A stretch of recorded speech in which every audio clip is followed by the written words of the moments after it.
ಎಲ್ಲರಿಗೂ ನಮಸ್ಕಾರ. ಇಂದಿನ ಈ ಆಳವಾದ ವಿಶ್ಲೇಷಣೆಗೆ ಸ್ವಾಗತ. ನನ್ನ ಪರಿಚಯ ಮಾಡಿಕೊಳ್ಳೋದಾದರೆ, ನಾನು ಈ ಕಾರ್ಯಕ್ರಮದ ನಿರೂಪಕ. ಮತ್ತೆ ಎಲ್ಲರಿಗೂ ನಮಸ್ಕಾರ. ನಾನಿವತ್ತಿನ ಈ ವಿಶ್ಲೇಷಣೆಯಲ್ಲಿ ನಿಮ್ಮ ಜತೆಗಿರುವ ತಜ್ಞೆ.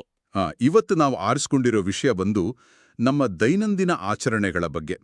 ನಾವು ಪ್ರತಿದಿನ ಎಷ್ಟೋ ಸಂಪ್ರದಾಯಗಳನ್ನು ಪಾಲಿಸ್ತೀವಿ ಅಲ್ವಾ? ಹೌದು, ಖಂಡಿತ. ಆದರೆ ಆ ಆಚರಣೆಗಳ ಹಿಂದೆ ಇರೋ ಅಗಾಧವಾದ ಜ್ಞಾನ ನಮಗೆ ನಿಜಕ್ಕೂ ಗೊತ್ತಿದೆಯಾ?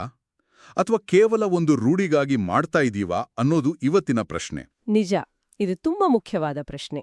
ಅದಕ್ಕೆ ಉತ್ತರ ಕಂಡುಕೊಳ್ಳೋಕೆ ಇಂದು ನಮ್ಮ ಮುಂದಿರೋ ಆಕರ ಸಾಮಗ್ರಿ ಶಿವಮೊಗ್ಗದ ವಿಜಯೇಂದ್ರ ರಾಮನಾಥ ಭಟ್ರು ಬರೆದಿರೋ ಪುಸ್ತಕ ಸಂಧ್ಯಾ ವಂದನೆಯ ಅಂತರಂಗ ಸಂಪುಟ 2, ಅಂದ್ರೆ ಬ್ರಾಕೆಟ್ನಲ್ಲಿ ಭಕ್ತಿಯುಕ್ತ ಜ್ಞಾನಯೋಗ ಅಂತ ಇದೆ. ಹೌದು, ಈ ಗ್ರಂಥ ಗೋಕರ್ಣ ಪರ್ತಗಾಳಿ ಮಠದ ಶ್ರೀ ವಿದ್ಯಾಧೀಶ ತೀರ್ಥ ಶ್ರೀಪಾದ ವಡೇರ್ ಸ್ವಾಮೀಜಿಯವರ ಆಶೀರ್ವಾದದೊಂದಿಗೆ ಹೊರಬಂದಿರೋದು. ಇದನ್ನ ಸ್ವಲ್ಪ ಬಿಡಿಸಿ ನೋಡೋಣ.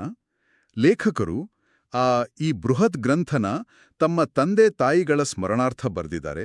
ಅವರ ತಂದೆ ವೇದಮೂರ್ತಿ ರಾಮನಾಥ ಅಪ್ಪಯ್ಯ ಭಟ್ರು ಕೋಟೇಶ್ವರದ ಶ್ರೀ ವೀರ ಮಾರುತಿ ದೇವಸ್ಥಾನದಲ್ಲಿ ಬರೋಬ್ಬರಿ 50 ವರ್ಷಗಳ ಕಾಲ ಅರ್ಚಕರಾಗಿದ್ರಂತೆ. 50 ವರ್ಷ ಅಂದ್ರೆ ಅದೊಂದು ದೊಡ್ಡ ತಪಸ್ಸೆ ಸರಿ. ಖಂಡಿತ ತಪಸ್ಸೆ. ಮತ್ತೆ ಅವರ ತಾಯಿ ಸೀತಾವತಿ ಭಟ್ಟರ ಸಂಸ್ಕಾರ ಕೂಡ ಲೇಖಕರ ಮೇಲಿದೆ. ಲೇಖಕರಿಗೆ ಒಂದು ಕಳಕಳಿ ಇದೆ. ಏನಂದ್ರೆ, ಇಂದಿನ ವೇಗದ ಬದುಕಿನಲ್ಲಿ ಜನ ಸಂಧ್ಯಾವಂದನೆಯಂತಹ ಪ್ರಾಚೀನ ಆಚರಣೆಗಳನ್ನ ಕೈಬಿಡ್ತಾ ಇದ್ದಾರೆ. ಹೌದು, ಸಮಯ ಇಲ್ಲ ಅನ್ನೋ ಕಾರಣಕ್ಕೆ ಅಥವಾ ಪಾಶ್ಚಾತ್ಯ ಪ್ರಭಾವದಿಂದ. ಅದೇ. ಇನ್ನು ಕೆಲವರು ಮಾಡ್ತಾ ಇದ್ರು ಕೂಡ ಕೇವಲ ಯಾಂತ್ರಿಕವಾಗಿ ಅಪ್ಪ ಹಾಕಿದ ಆಲದ ಮರ ಅನ್ನೋ ಹಾಗೆ ಮಾಡ್ತಾ ಇದ್ದಾರೆ. ಅರಿವಿಲ್ದೆ ಮಾಡೋ ಇಂಥ ಆಚರಣೆಯಿಂದ ಯಾವ ಪ್ರಯೋಜನವೂ ಇಲ್ಲ ಅನ್ನೋದು ಅವರ ಅನಿಸಿಕೆ. ಅದಕ್ಕೆ ಅವರು ಈ ಪುಸ್ತಕ ಬರೆದಿರೋದು. ಮತ್ತೆ ಇನ್ನೊಂದು ವಿಷಯ ಏನಂದ್ರೆ, ಲೇಖಕರು ತಮ್ಮ ಈ ಕೆಲ್ಸನ ರಾಮಾಯಣದಲ್ಲಿ ಬರೋ ಅಳಿಲು ಸೇವೆಗೆ ಹೋಲ್ಸ್ಕೊಂಡಿದ್ದಾರೆ. ಎಷ್ಟೊಂದು ವಿನಮ್ರತೆ ಅಲ್ವಾ? ಆ ವಿನಮ್ರತೆಯೇ ಜ್ಞಾನ ಸಂಪಾದನೆಯ ಮೊದಲ ಮೆಟ್ಟಿಲು ಅಂತ ಹೇಳ್ತಾರೆ. ಲೇಖಕರ ಈ ಕಳಕಳಿನ ನಾವು ಅರ್ಥ ಮಾಡ್ಕೋಬೇಕು ಅಂದ್ರೆ ಇದರ ಹಿಂದಿನ ಬೃಹತ್ ಚಿತ್ರಣನ ನಾವು ನೋಡ್ಬೇಕು. ಅಂದ್ರೆ ಸಂಪುಟ 1ರ ಬಗ್ಗೆ ಹೇಳ್ತಾ ಇದ್ದೀರಾ? ಹೌದು. ಸಂಪುಟ 1 ಬಂದು ಭಕ್ತಿಯುಕ್ತ ಕರ್ಮಯೋಗದ ಬಗ್ಗೆ ಹೇಳುತ್ತೆ. ಅಂದ್ರೆ ಆಚರಣೆನ ಭೌತಿಕವಾಗಿ ಹೇಗೆ ಮಾಡಬೇಕು ಅಂತ. ಆದ್ರೆ ಇವತ್ತಿನ ನಮ್ಮ ಚರ್ಚೆಯ ವಿಷಯವಾಗಿರೋ ಸಂಪುಟ 2 ಭಕ್ತಿಯುಕ್ತ ಜ್ಞಾನಯೋಗದ ಬಗ್ಗೆ ಹೇಳುತ್ತೆ. ಅದರ ಹಿಂದಿನ ಅಂತರಂಗದ ಅರ್ಥ ಅಲ್ವಾ? ನಿಖರವಾಗಿ. ಭಗವದ್ಗೀತೆಯಲ್ಲಿ ಹೇಳಿರೋ ಹಾಗೆ ಕರ್ಮ ಮತ್ತೆ ಜ್ಞಾನ 2 ರಥದ 2 ಗಾಲಿಗಳಿದ್ದ ಹಾಗೆ. ಅವು ಒಟ್ಟಿಗೆ ಸಾಗ್ಬೇಕು. ಜ್ಞಾನ ಇಲ್ಲದೆ ಕೇವಲ ಕೈಕಾಲು ಆಡಿಸುವ ಕರ್ಮ ಕುರುಡಾಗಿರುತ್ತೆ. ಖಂಡಿತ. ಹಾಗೆಯೇ ಕೇವಲ ಪುಸ್ತಕದ ಜ್ಞಾನ ಇದ್ದು ಅದನ್ನ ಆಚರಣೆಗೆ ತರದೇ ಇದ್ರೆ ಆ ಜ್ಞಾನವು ಅಪೂರ್ಣ. ಕಲಿಯೋ ಆಸಕ್ತಿ ಇರೋ ಪ್ರತಿಯೊಬ್ಬರಿಗೂ ಈ ಪುಸ್ತಕ ತುಂಬಾ ಅದ್ಭುತವಾದ ವಿಷಯಗಳನ್ನ ತಿಳಿಸುತ್ತೆ. ಹಾಗಾದ್ರೆ ಆ ಜ್ಞಾನಯೋಗದ ಆಳಕ್ಕೆ ಇಳಿಯೋಣ. ಸಂಧ್ಯಾ ವಂದನೆ ಅಂದ ತಕ್ಷಣ ನಮ್ಗೆಲ್ಲರಿಗೂ ಮೊದಲು ನೆನಪಾಗೋದು ಗಾಯತ್ರಿ ಮಂತ್ರ. ಹೌದು, ಗಾಯತ್ರಿ ಮಂತ್ರ.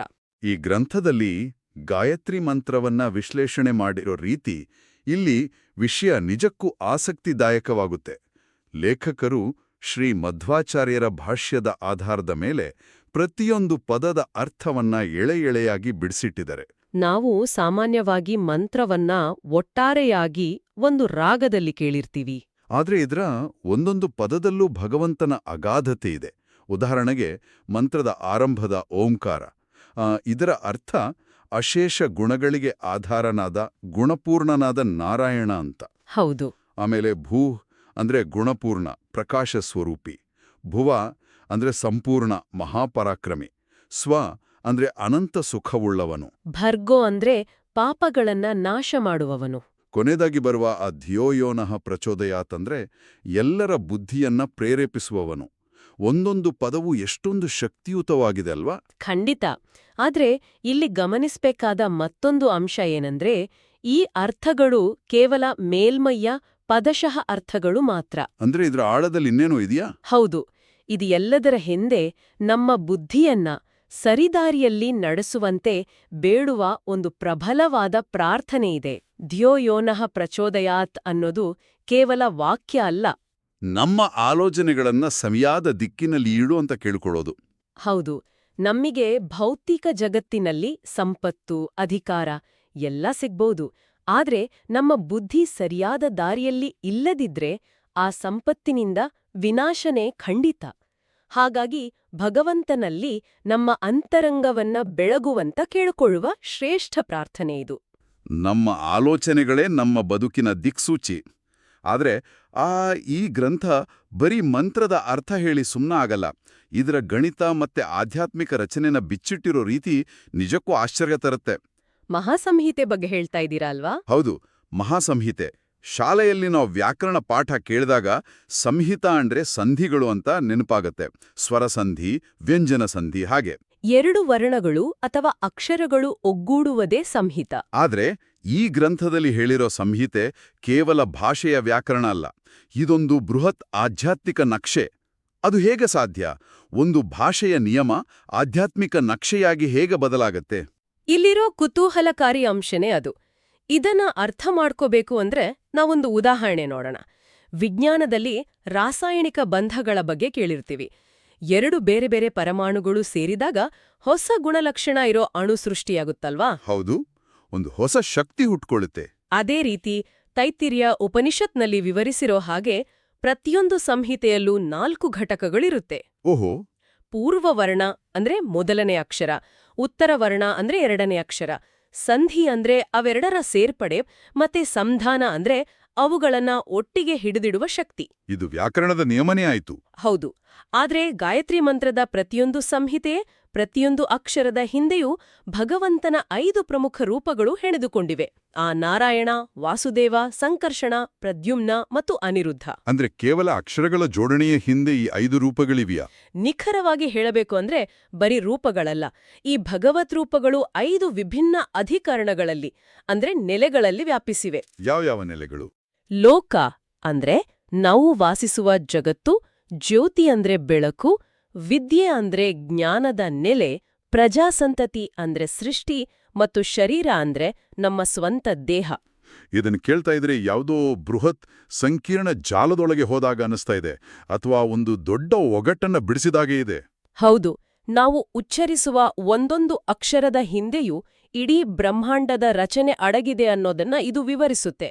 ಕೇಳುಗರಿಗೆ ಇದು ಇನ್ನಷ್ಟು ಸ್ಪಷ್ಟವಾಗಿ ಅರ್ಥ ಆಗೋಕೆ ನಾವು ಗಾಯತ್ರಿ ಮಂತ್ರದ ಮೊದಲ ಪದ ತತ್ ಅನ್ನೋ ಪದನ ಉದಾಹರಣೆಯಾಗಿ ತಗೊಳ್ಳೋಣ. ಖಂಡಿತ ತಗೊಳ್ಳೋಣ. ತತ್ ಸವಿತುರ್ ವರೇಣ್ಯಂ ಅಂತ ಬರುತ್ತೆ ಅಲ್ವಾ? ಈ ತತ್ ಪದನ ಹೇಗೆ ಒಡೆದು ವಿಶ್ಲೇಷಣೆ ಮಾಡಿದ್ದಾರೆ ಅನ್ನೋದು ನನಗೂ ಬಹಳ ಕುತೂಹಲ ಇದೆ. ಇದರಲ್ಲಿ ಪೂರ್ವವರ್ಣ, ಉತ್ತರವರ್ಣ ಈ 5 ಭಗವದ್ರೂಪಗಳು ಹೇಗೆ ಬರುತ್ತೆ, ಸ್ವಲ್ಪ ಬಿಡಿಸಿ ಹೇಳಿ. ಇದನ್ನೇ ಭಕ್ತಿಯುಕ್ತ ಜ್ಞಾನಯೋಗ ಅನ್ನೋದು. ಕೇವಲ ಮಂತ್ರ ಹೇಳೋದಲ್ಲ, ಅದರ ಗಣಿತನ ಧ್ಯಾನ ಮಾಡೋದು. ಈಗ ತತ್ ಅನ್ನೋ ಪದ ತಗೊಳ್ಳಿ. ಇದ್ರಲ್ಲಿ ಪೂರ್ವವರ್ಣ ಅಂದ್ರೆ ಮೊದಲನೇ ಶಬ್ದ ತ. ಸರಿ. ಉತ್ತರವರ್ಣ ಅಂದ್ರೆ 2ನೇ ಶಬ್ದ ತ್. ಈಗ ಕೇವಲ ಪೂರ್ವವರ್ಣ ತಾಕಾರನ ಮಾತ್ರ ತಗೊಳ್ಳೋಣ. ಈ ತಾಕಾರದಲ್ಲಿ 5 ರೂಪಗಳು. ಪೃಥ್ವಿಯಲ್ಲಿ ನಾರಾಯಣ ವಾಸುದೇವ ರೂಪವಿದೆ, ಅಗ್ನಿಯಲ್ಲಿ ವಾಸುದೇವ ರೂಪವಿದೆ, ಹಾಗೆ ವಿದ್ಯೆ ನೆಲೆಯಲ್ಲಿ ಮತ್ತೊಂದು. ಹೌದು. ಹೀಗೆ ಒಟ್ಟು 5 ಅಧಿಕರಣಗಳಲ್ಲಿ 5 ರೂಪಗಳು ಕೇವಲ ತಾ ಅನ್ನೋ ಅಕ್ಷರದಲ್ಲಿ ಅಡಗಿದೆ. ಒಂದು ನಿಮಿಷ. ಅಂದ್ರೆ ತಾ ಅನ್ನೋ ಒಂದೇ ಅಕ್ಷರನ ನಾವು ಹೇಳಿದಾಗ ನಾವು 5 ಬೇರೆ ಬೇರೆ ಆಯಾಮಗಳಲ್ಲಿ 5 ಭಗವದ್ರೂಪಗಳನ್ನ ಧ್ಯಾನಿಸಬಹುದು ಅಂತ ಆಯ್ತಾ? ಹೌದು. ಇದು ಕೇವಲ ಆರಂಭ.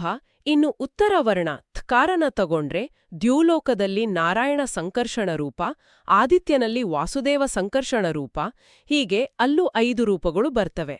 ಅದಾದ್ಮೇಲೆ ಸಂಧಿ ಬರುತ್ತೆ ಅಲ್ವಾ? ಹೌದು. ಅವೆರಡು ಸೇರುವ ಸಂಧಿಯಲ್ಲಿ ಆಕಾಶದಲ್ಲಿ ನಾರಾಯಣ ಪ್ರದ್ಯುಮ್ನ ರೂಪ ಸೇರಿದಂತೆ 5 ರೂಪಗಳು. ಕೊನೆಯದಾಗಿ ಸಂಧಾನದಲ್ಲಿ ವಾಯುವಿನಲ್ಲಿ ನಾರಾಯಣ ಅನಿರುದ್ಧ ರೂಪ ಸೇರಿದಂತೆ 5 ರೂಪಗಳಿವೆ. ಪೂರ್ವವರ್ಣದ 5, ಉತ್ತರವರ್ಣದ 5, ಸಂಧಿಯ 5 ಮತ್ತೆ ಸಂಧಾನದ 5 ಒಟ್ಟು ಸೇರಿಸಿದ್ರೆ 20. ಹೌದು, 20. ಕೇವಲ ತತ್ ಅನ್ನೋ ಒಂದೇ ಒಂದು ಸಣ್ಣ ಪದದಲ್ಲಿ ಭಗವಂತನ ಒಟ್ಟು 20 ರೂಪಗಳ ಧ್ಯಾನ ಅಡಗಿದೆ. ಊಹಿಸಲು ಅಸಾಧ್ಯವಾದ ಲೆಕ್ಕಾಚಾರ ಇದು. ಈ ಗಣಿತನ ಇಡೀ ಮಂತ್ರಕ್ಕೆ ವಿಸ್ತರಿಸಿದಾಗ ಸಿಗುವ ಚಿತ್ರಣ ನಿಜಕ್ಕೂ ವಿಸ್ಮಯಕಾರಿಯಾಗಿದೆ. ಇದೇ ರೀತಿ ಗಾಯತ್ರಿ ಮಂತ್ರವನ್ನ ಒಟ್ಟು 13 ಶಬ್ದಭಾಗಗಳಾಗಿ ವಿಂಗಡಿಸಲಾಗಿದೆ. ಅಂದ್ರೆ ತತ್, ಸ, ವಿ, ತುಹು, ವ, ರೇ, ಣ್ಯಂ, ಭರ್ಗೋ, ದೇವಸ್ಯ, ಧೀಮಹಿ, ಧಿಯೋ, ಯೋ, ನಃ, ಪ್ರಚೋದಯಾತ್. ಸರಿಯಾಗಿ ಹೇಳಿದ್ರಿ. ಪ್ರತಿಯೊಂದು ಶಬ್ದಭಾಗದಲ್ಲೂ ಈ 20 ರೂಪಗಳ ಲೆಕ್ಕಾಚಾರಣ ಅನ್ವಯಿಸುತ್ತಾ ಹೋದ್ರೆ ಒಟ್ಟು 260ಕ್ಕೂ ಹೆಚ್ಚು ಭಗವದ್ರೂಪಗಳ ಅನುಸಂಧಾನವಾಗುತ್ತೆ. 260. ಹೌದು, ಇದು ಕೇವಲ ತುಟಿಯಲ್ಲಿ ಗುಟುರು ಹಾಕುವ ಮಂತ್ರಪಠನ ಅಲ್ಲ, ಇದೊಂದು ಬೃಹತ್ ಆಧ್ಯಾತ್ಮಿಕ ನಕ್ಷೆಯ ಮೇಲೆ ನಮ್ಮ ಮನಸ್ಸನ್ನ ಸಂಚರಿಸುವಂತೆ ಮಾಡುವ ಪ್ರಕ್ರಿಯೆ. ಅಂದ್ರೆ ಜಪ ಮಾಡುವಾಗ ಈ 260ಕ್ಕೂ ಹೆಚ್ಚು ರೂಪಗಳನ್ನ ಧ್ಯಾನಿಸ್ಬೇಕು ಅಂತನಾ? ಹೌದು, ಅವು ಇರುವ ವಿಭಿನ್ನ ಲೋಕ, ಜ್ಯೋತಿ, ವಿದ್ಯೆ ಈ ನೆಲೆಗಳನ್ನ ಅಂತರಂಗದಲ್ಲಿ ಧ್ಯಾನಿಸ್ಬೇಕು. ಹಾಗಾದ್ರೆ ಇದು ನಮ್ಗೊಂದು ಪ್ರಮುಖ ಪ್ರಶ್ನೆನ ಹುಟ್ಟಾಕತ್ತೆ. ಸ್ವಲ್ಪ ವಾಸ್ತವಕ್ಕೆ ಬರೋಣ. ಖಂಡಿತ. ಇವತ್ತಿನ ಆಧುನಿಕ ಬದುಕಿನಲ್ಲಿ ನಾವೆಲ್ಲರೂ ಬ್ಯುಸಿ ಇದ್ದೀವಿ. ಪ್ರತಿದಿನ ಆಫೀಸ್ ಕೆಲಸ, ಸಾಲದ ಕಂತುಗಳು, ರಸ್ತೆಯಲ್ಲಿ ವಾಹನ ದಟ್ಟಣೆ ಅಂತ ಓಡಾಡುವ ಜನರಿಗೆ ಈ ಗಹನವಾದ ಜ್ಞಾನ, ಈ 260 ರೂಪಗಳ ಲೆಕ್ಕಾಚಾರ ಹೇಗೆ ಪ್ರಸ್ತುತವಾಗುತ್ತೆ? ಯಾರಾದ್ರೂ ಟ್ರಾಫಿಕ್ನಲ್ಲಿ ಸಿಕ್ಕಾಕೊಂಡಾಗ ಇದನ್ನೆಲ್ಲ ನೆನಪಿಸ್ಕೊಡಕ್ ಸಾಧ್ಯನಾ? ಇದು ಇಂದಿನ ಕಾಲಘಟ್ಟಕ್ಕೆ ಅತ್ಯಂತ ಅಗತ್ಯವಾದ ಪ್ರಶ್ನೆ. ಗ್ರಂಥದ ಲೇಖಕರು ತಮ್ಮ ಕೃತಿಯ ಆರಂಭದಲ್ಲೇ ಇದಕ್ಕೆ ಉತ್ತರಿಸುವ ಪ್ರಯತ್ನ ಮಾಡಿದ್ದಾರೆ. ಏನಂತ ಹೇಳ್ತಾರವರು? ಉಪನಯನ ಆದ ಮೇಲೆ ಕೇವಲ ಯಾಂತ್ರಿಕವಾಗಿ ಗಮನವೆಲ್ಲ ಎಲ್ಲೋ ಇದ್ದು ಬಾಯಲ್ಲಿ ಮಂತ್ರ ಉಚ್ಚರಿಸೋದ್ರಿಂದ ಯಾವುದೇ ಮೋಕ್ಷ ಸಿಗೋದಿಲ್ಲ. ಹೌದು. ಅದೇ ರೀತಿ ಕೇವಲ ಈ ಪುಸ್ತಕನ ಓದಿ ಓಹೋ ಇದ್ರಲ್ಲಿ 260 ರೂಪಗಳಿವೆ ಅಂತ ಬೌದ್ಧಿಕವಾಗಿ ಅರ್ಥ ಮಾಡ್ಕೊಂಡು ಆಚರಣೆಗೆ ತರದಿದ್ದರೂ ಪ್ರಯೋಜನವಿಲ್ಲ. ಅಂದ್ರೆ ಅನುಷ್ಠಾನ ಮುಖ್ಯ. ಖಂಡಿತ. ಎಲ್ಲಿಯವೇಗೆ ನಾವು ಆ ಭಗವದ್ರೂಪಗಳನ್ನ ಅನುಸಂಧಾನ ಮಾಡ್ತಾ, ಅಂದ್ರೆ ಸಂಪೂರ್ಣ ಪ್ರಜ್ಞಾಪೂರ್ವಕವಾಗಿ ಧ್ಯಾನಿಸ್ತಾ ಜಪ ಮಾಡುದಿಲ್ವೋ ಅಲ್ಲಿಯವರೆಗೆ ಅದು ಭಕ್ತಿಯುಕ್ತ ಜ್ಞಾನಯೋಗ ಆಗೋದಿಲ್ಲ. ಇದರ ಅತಿದೊಡ್ಡ ಪಾಠ ಅಂದ್ರೆ ಸಂಪೂರ್ಣ ಅರಿವು ಅಥವಾ ಎಚ್ಚರ ಅಂತ ಹೇಳ್ಬೋದಾ? ಹೌದು, ಮೈಂಡ್ಫುಲ್ನೆಸ್ ಅಂತಾರಲ್ವಾ, ಅದೇ. ಅದನ್ನೇ ಇನ್ನೊಂದು ರೀತಿಯಲ್ಲಿ ಹೇಳೋದಾದ್ರೆ, ನಾವು ಮಾಡೋ ಕೆಲಸದ ಮೇಲೆ 100ಕ್ಕೆ 100ರಷ್ಟು ಏಕಾಗ್ರತೆ. ನಿಖರವಾಗಿ. ರಸ್ತೆಯ ದಟ್ಟಣೆಯಲ್ಲಿದ್ದಾಗ ಈ 260 ರೂಪಗಳ ಲೆಕ್ಕಾಚಾರ ನೆನಪಾಗದೇ ಇರಬಹುದು. ಆದರೆ ನಾವು ಉಚ್ಚರಿಸುವ ಕೇವಲ ಒಂದೇ ಒಂದು ಅಕ್ಷರದ ಹಿಂದೆಯೂ ಇಷ್ಟೊಂದು ಅಗಾಧವಾದ ಶಕ್ತಿ ಇದೆ, ಇಡೀ ಬ್ರಹ್ಮಾಂಡದ ನಕ್ಷೆ ಇದೆ ಅನ್ನೋ ಅರಿವು ನಮಗಿದ್ರೆ ಸಾಕು. ಆವಾಗ ನಾವು ಮಂತ್ರ ಹೇಳುವಾಗ ನಮ್ಮ ಮನಸ್ಥಿತಿನೇ ಬೇರೆ ಇರುತ್ತೆ. ಹೌದು, ಆ ಯಾಂತ್ರಿಕತೆ ಕಳಚಿ ಬೀಳುತ್ತೆ, ಒಂದು ಅಗೋಚರವಾದ ಶ್ರದ್ಧೆ ಹುಟ್ಕೊಳ್ಳುತ್ತೆ. ನಾವು ಮಾಡೋ ಯಾವುದೇ ಕೆಲಸ, ಅದು ಆಫೀಸ್ ಕೆಲಸ ಇರ್ಬೋದು, ಪೂಜೆ ಇರ್ಬೋದು, ಅಥವಾ ನಮ್ಮ ದೈನಂದಿನ ಚಿಕ್ಕಪುಟ್ಟ ಕೆಲಸ ಇರ್ಬೋದು, ಅಥವಾ ನಮ್ಮ ಸಂಬಂಧಗಳನ್ನು ನಿಭಾಯಿಸೋದಿರ್ಬೋದು, ಎಲ್ಲವನ್ನೂ ಸಂಪೂರ್ಣ ಅರಿವು ಮತ್ತು ಶ್ರದ್ಧೆಯಿಂದ ಮಾಡಿದಾಗ ಮಾತ್ರ ಅದರ ನಿಜವಾದ ಫಲ ನಮಗೆ ಸಿಗುತ್ತೆ. ಯಾಂತ್ರಿಕ, ಮರಗಟ್ಟಿದ ಬದುಕಿನಿಂದ ಪ್ರಜ್ಞಾಪೂರ್ವಕವಾಗಿ ಜೀವಿಸೋ ಬದುಕಿನೆಡೆಗೆ ನಮ್ಮನ್ನ ಕೊಂಡೊಯ್ಯೋದೇ ಈ ಗ್ರಂಥದ ಅತಿದೊಡ್ಡ ಪ್ರಸ್ತುತತೆ ಅಲ್ವಾ? ಖಂಡಿತ. ಜ್ಞಾನ ಇಲ್ಲದ ಕರ್ಮ ಮತ್ತೆ ಕರ್ಮ ಇಲ್ಲದ ಜ್ಞಾನ ಎರಡೂ ಅಪೂರ್ಣ. ಇವೆರಡರ ಸಮಾಗಮವೇ ಭಕ್ತಿಯುಕ್ತ ಜ್ಞಾನಯೋಗ ಅನ್ನೋದನ್ನ ಈ ಚರ್ಚೆ ನಮ್ಗೆ ಸ್ಪಷ್ಟಪಡಿಸಿದೆ. ತುಂಬಾ ಅರ್ಥಪೂರ್ಣವಾದ ವಿವರಣೆ.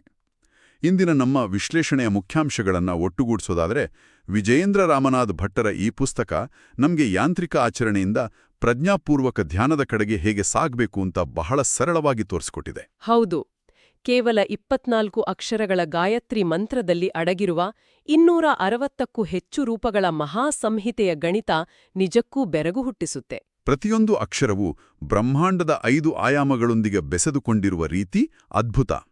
ಇವತ್ತಿನ ಈ ಚರ್ಚೆಗಾಗಿ ನಿಮ್ಗೆ ತುಂಬಾ ಧನ್ಯವಾದಗಳು. ನಮಸ್ಕಾರ, ನನ್ಗೂ ಖುಷಿಯಾಯ್ತು.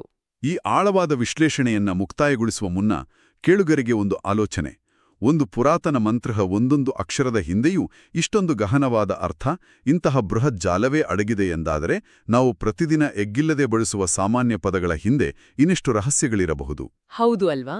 ನಮ್ಮ ದೈನಂದಿನ ಚಿಕ್ಕಪುಟ್ಟ ಆಚರಣೆಗಳ ಹಿಂದೆ, ನಮ್ಮ ಸುತ್ತಲಿನ ಪ್ರಕೃತಿಯ ಪ್ರತಿಯೊಂದು ನಡೆಯ ಹಿಂದೆ ಇನ್ನೆಷ್ಟು ಅದ್ಭುತಗಳು ಅಡಗಿರಬಹುದು? ನಾವು ನಮ್ಮ ಬದುಕಿನ ಮೇಲ್ಮೈಯಲ್ಲೇ ತೇಲುತ್ತಿದ್ದೀವಾ? ಆಳಕ್ಕಿಳಿದು ಅದರ ನಿಜವಾದ ಸೌಂದರ್ಯನ ಸವಿಯುವ ಪ್ರಯತ್ನ ಮಾಡಿಯೇ ಇಲ್ವಾ? ಯೋಚಿಸಿ ನೋಡಿ. ಮುಂದಿನ ಬಾರಿ ಮತ್ತೊಂದು ಕುತೂಹಲಕಾರಿ ವಿಷಯದೊಂದಿಗೆ ಭೇಟಿಯಾಗೋಣ. ನಮಸ್ಕಾರ.